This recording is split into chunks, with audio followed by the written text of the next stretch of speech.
Päivää. Päivä. Ajokorttia ja rekisteriotetta, jos saisin.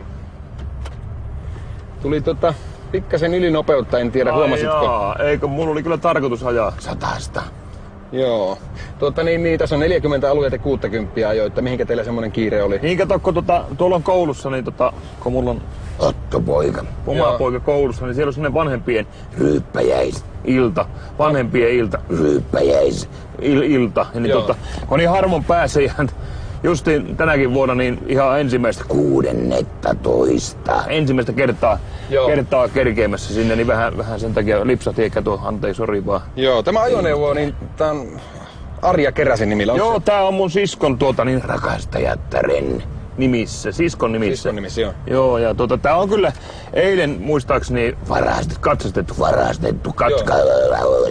Oliko teillä se ajokortti vielä, niin katsotaan. Ei kato, ajokortti, se jäi kotiin, kuivumaan. Koti,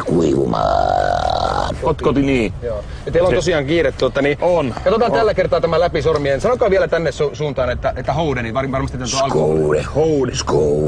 Skoude. Vähän tuoksahtaa kyllä tossa. Haista ite haista. Joo, ei se, eilen otin vaan ihan vaan pari pulloa kossua, kaljaa. Joo. Ihan vaan, että... Okei, selvä, mutta turvallista matkaa menkää tällä kertaa menee varoituksella. Vedä etukäteen. Joo, niin ei muuta kuin turvallista matkaa. Joo, just. Partiolle tiedoksi harmaa Volvo farmarimalli, päästäkää läpi. No niin, hei. Joo, turvallista matkaa. Pöliä, umpi. Joo. Anteeksi.